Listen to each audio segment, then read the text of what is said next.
avant de parler de l'animation proprement dite, je voulais vous parler un petit peu de la bibliothèque que j'espère vous connaissez tous, mais on ne sait jamais. Alors là, c'est la photo qui frime parce que je dis que tout ça, c'est la bibliothèque. Ce qui est dans le carré rouge, évidemment, on a 12 mètres de hauteur de plafond, donc il y a beaucoup d'espace vide pour le remplir des pensées de nos lecteurs. Mais c'est vrai que voilà, c'est un des problèmes qu'on a, c'est cette place immense qui a été donnée à la bibliothèque et qui est peu visible pour nos lecteurs et pour les visiteurs du musée, en particulier à cause de la fermeture du week-end. Mais voilà. Donc, c'est une bibliothèque, on a 300 mètres carrés pour le public, donc en libre accès. On est une petite équipe, on est la plus petite des bibliothèques scientifiques de la ville.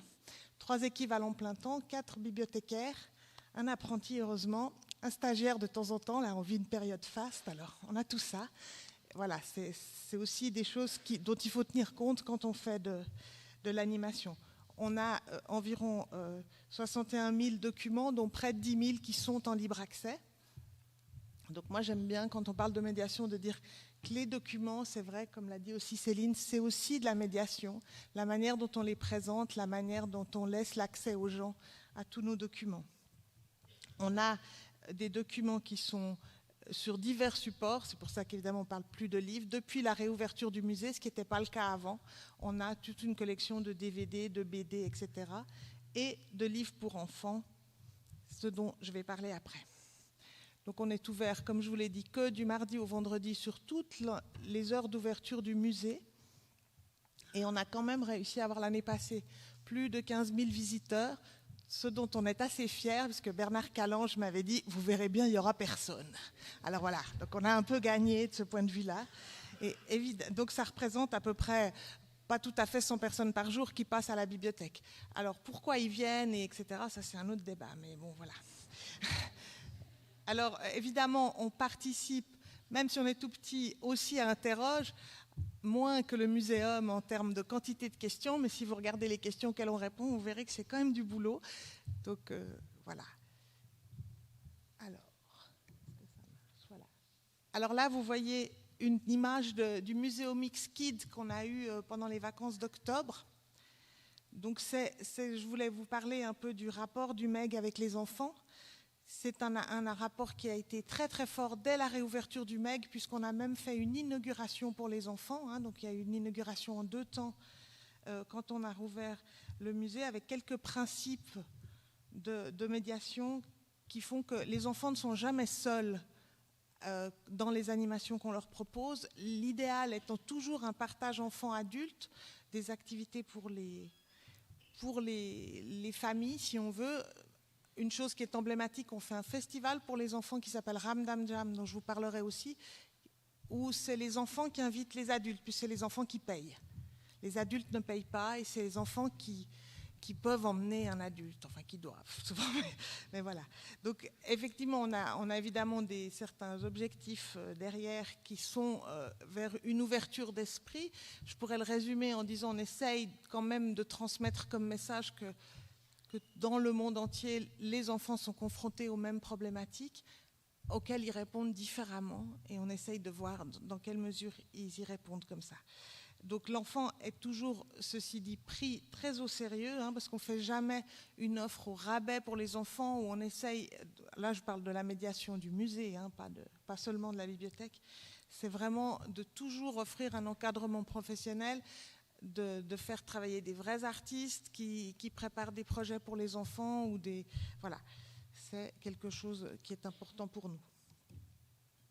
Donc la bibliothèque et les enfants, ça a été une des choses pour l'ouverture qu'on a introduite. Donc évidemment, avant, on était une bibliothèque scientifique standard qui excluait beaucoup de public de cette manière-là. Alors, il ne faut pas non plus qu'on frime trop, on doit avoir une centaine de livres d'enfants, donc les municipales se marrent évidemment tous, mais voilà, on en a 100.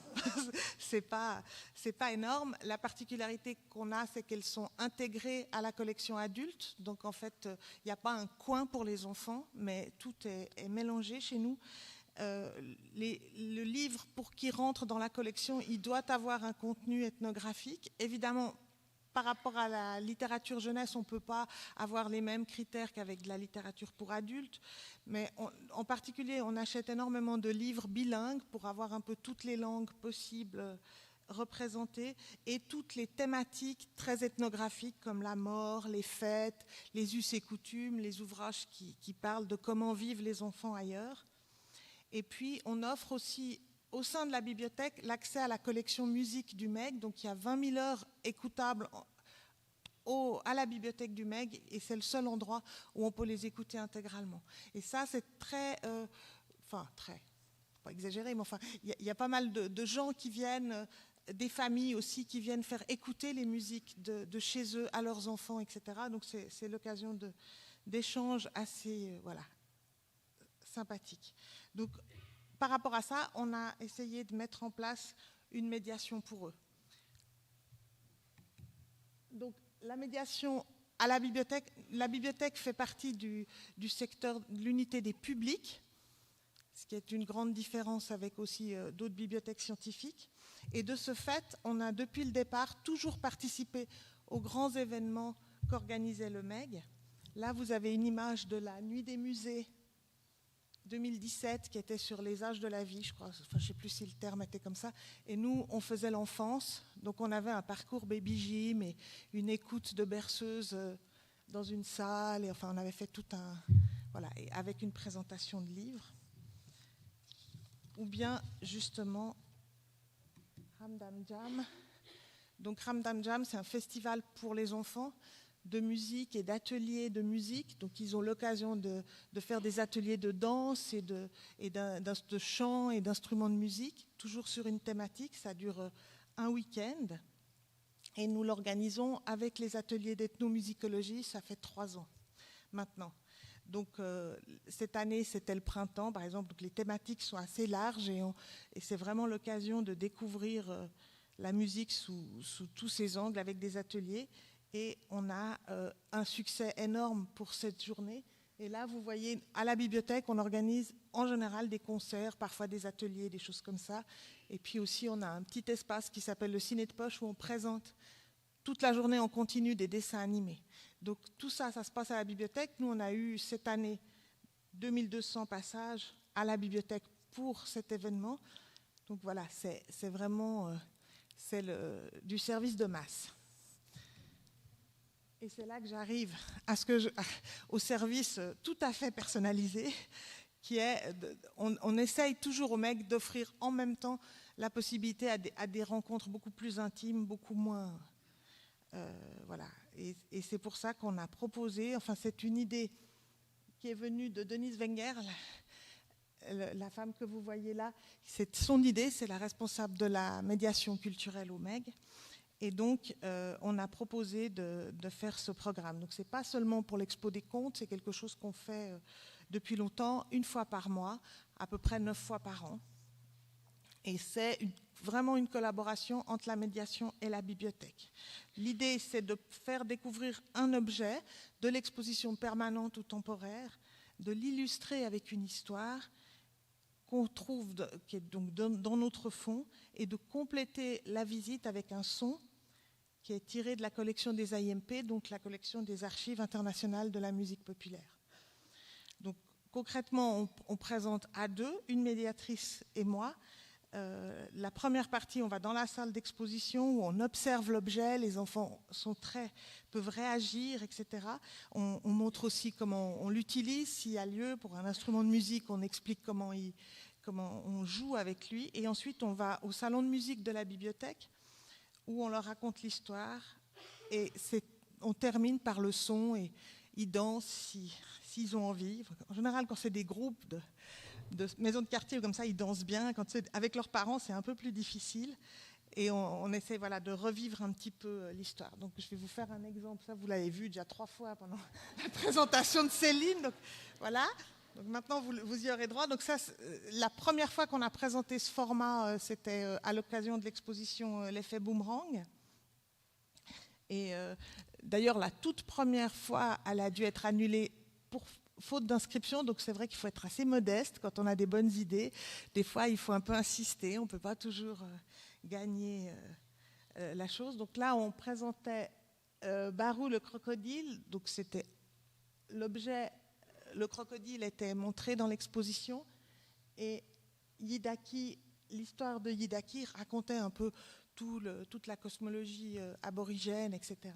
Et on terminait par un son, donc là, je vais vous le faire écouter si ça marche, on va essayer. Hein. Il ne vient pas tout de suite, donc normalement. Il ne réagit pas bien. Si. Non. Aujourd'hui, la technique, hein, c'est pas. Je voulais juste vous faire une petite pause avec un peu de didgeridoo, mais non. Refus de. Bon, tant pis, vous viendrez l'écouter chez nous. C'est comme ça. Alors voilà. Donc ça, c'est vraiment lié à une exposition.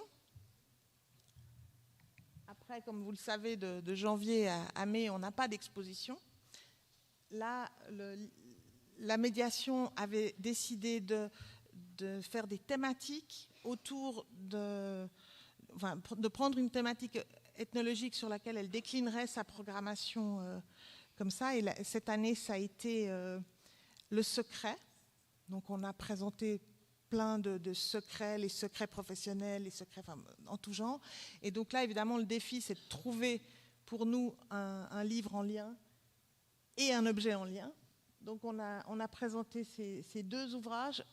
L'une, Le Barbier serbe, qui est en fait un livre sur le secret qu'on garde en soi et qu'on ne peut pas transmettre, mais qui se transmet par l'intermédiaire d'une flûte. Et du coup, on avait une flûte serbe dans la collection, donc ça jouait bien.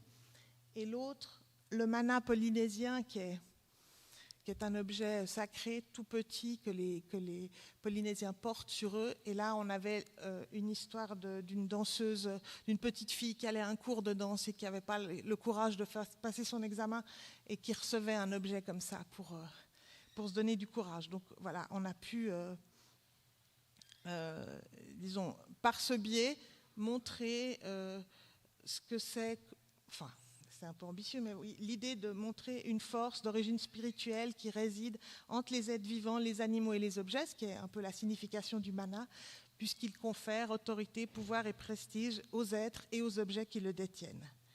Et puis du coup, voilà, on a pu montrer cette histoire.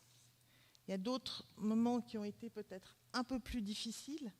Ça, c'était une présentation qu'on a faite pour l'exposition Afrique, les religions de l'extase. Donc là, c'est l'histoire des commis, le messager des esprits.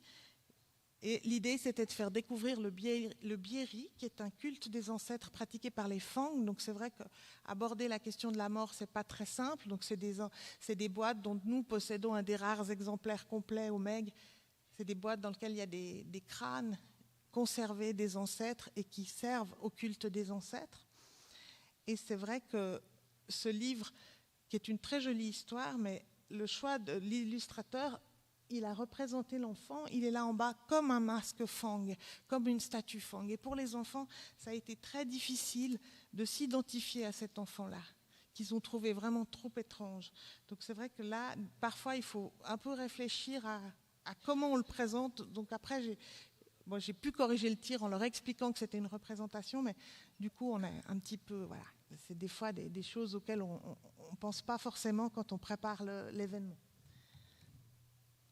Et voilà le petit chaperon chinois que j'avais promis dans le titre de mon exposé. Donc là, l'idée du petit chaperon chinois, c'est par rapport à cette exposition sur les contes, qui finalement présente que des choses que tout le monde connaît, enfin... en termes ou à moins l'impression de connaître, c'était de présenter un conte qui se trouve partout dans le monde. Donc voilà, avec une version chinoise du petit chaperon rouge qui est à l'envers de l'histoire qu'on connaît nous, puisque c'est des petites filles qui vivent seules et qui se font visiter par leur grand-mère. Et c'était présenté avec un livre, un Leporello magnifique en papier découpé, donc qui a beaucoup plu aux enfants. Voilà, ça c'était pour un peu. Donc voilà, ce que je voulais aussi dire, c'est que c'était dans une petite équipe, c'est important de pouvoir recycler ce qu'on fait. Là, on rejoint un peu le travail de Bibliomédia. Même nous, plus on peut représenter les choses qu'on a déjà faites, plus on s'en sort bien, on peut doser l'investissement. Voilà, donc on présente ce format à d'autres moments. On participe, par exemple, à Partir en livre, qui est une action française qui se passe au milieu du mois de juillet. C'est la grande fête du livre pour la jeunesse qui est organisée par le Centre national du livre en France. Et du coup, pendant 10 jours, on présente le programme, toutes les histoires qu'on a déjà, en disant, voilà, vous souhaitez voyager à moindre frais, cet été, partez avec vos enfants pour un voyage à la carte, à la découverte des trésors du Meg, de ses expositions à sa bibliothèque. Vous choisissez le pays et l'heure, nous nous chargeons du reste. Donc en fait, les gens s'inscrivent quand ils veulent, avec qui ils veulent, il suffit d'être 2, pendant juste ces 10 jours-là. Et on présente l'histoire qu'ils veulent, ils choisissent le pays et tout, et on refait exactement ce qu'on fait le reste du temps, à l'exclusion des histoires qui ont été préparées que pour une exposition et dont l'objet n'est plus montrable, si on n'arrive pas à... Voilà. Et donc, l'avantage, c'est vrai que c'est une offre qui est très appréciée parce que c'est très personnalisé, on s'adapte à l'horaire, etc. Mais en même temps, nous, on n'est pas tellement bloqués puisque finalement, c'est sur rendez-vous, donc on peut le faire n'importe quand, on le sait à l'avance, quoi. Et donc, voilà, c'était une façon de...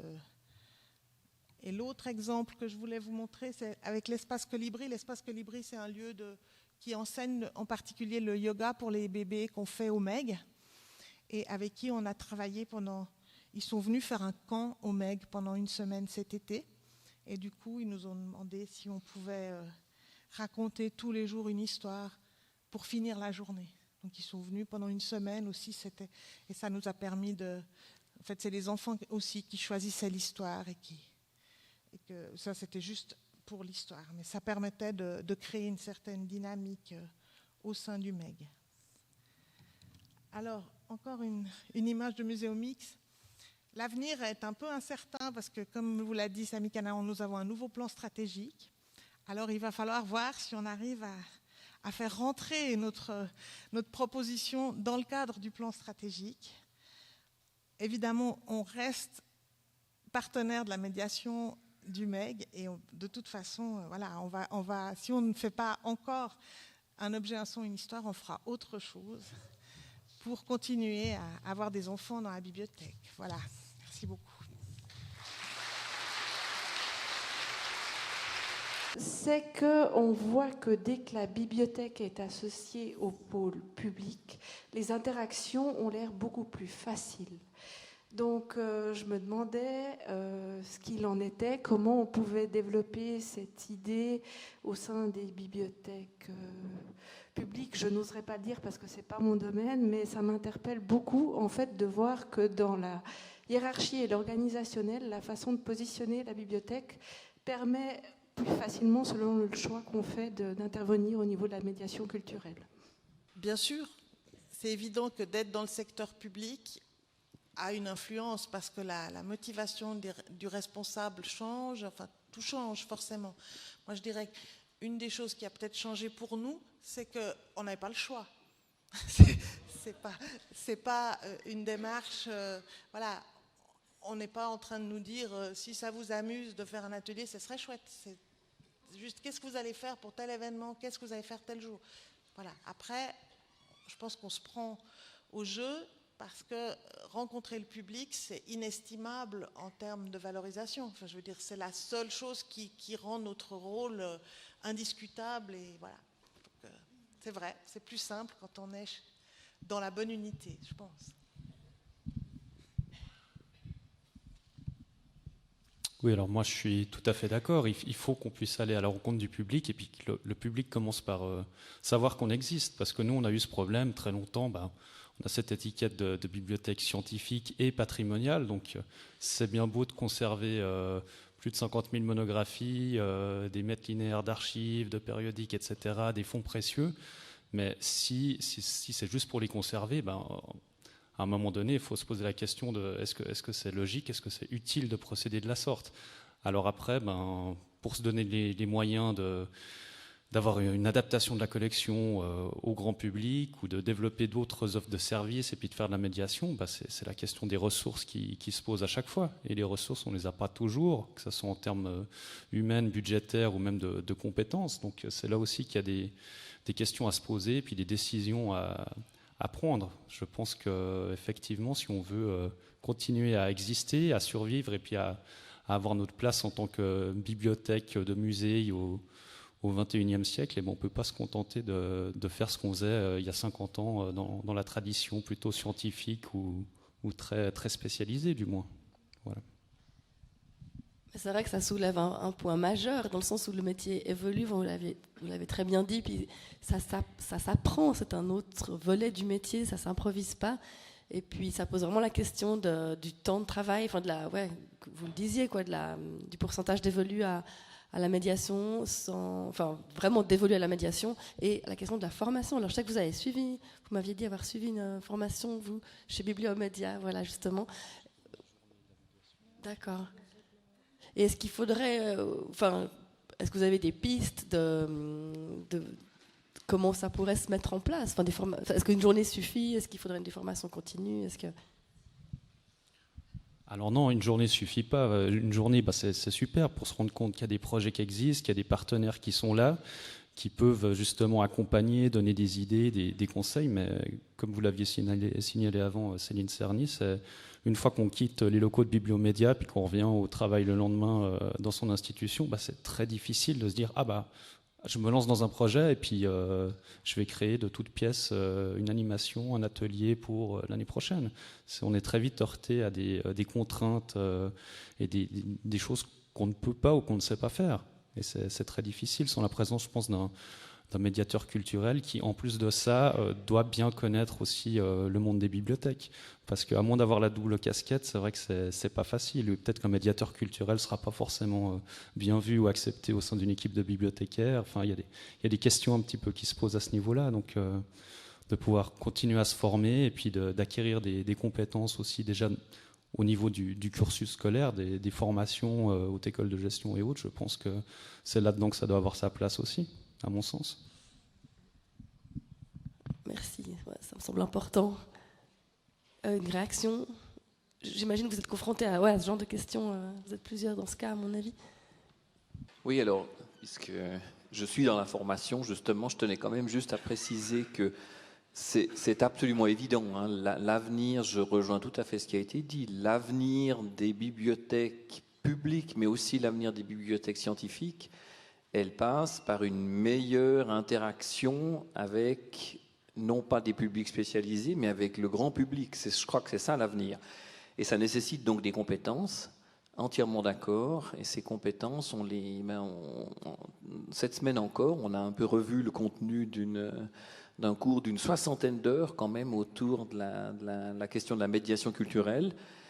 C'est certainement quelque chose qu'on va développer encore à l'avenir. Je crois qu'à côté des technologies dont on parle tellement, et Dieu sait si elles sont importantes, je pense que le métier de bibliothécaire doit aussi évoluer vers la médiation et vers le côté relationnel. Alors c'est un poncif que je dis ici, mais si je me permets de le dire, c'est parce qu'une formation comme la nôtre, on en a parfaitement conscience de cette évolution qui doit suivre ces deux axes. Les technologies, certes, mais aussi la médiation au sens général du terme, comme on en parle aujourd'hui. J'aimerais aussi dire que je pense que la médiation culturelle, c'est certainement une question de formation, mais c'est d'abord une question d'état d'esprit. Et moi, je suis quand même assez frappé dans mes nombreuses pérégrinations, ici et ailleurs, je suis quand même assez frappé de constater à quel point aussi bien certains bibliothécaires que certains employeurs résument encore la bibliothèque à une collection de documents sans penser que cette collection de documents, elle ne vit que si on la partage, que si on interagit avec.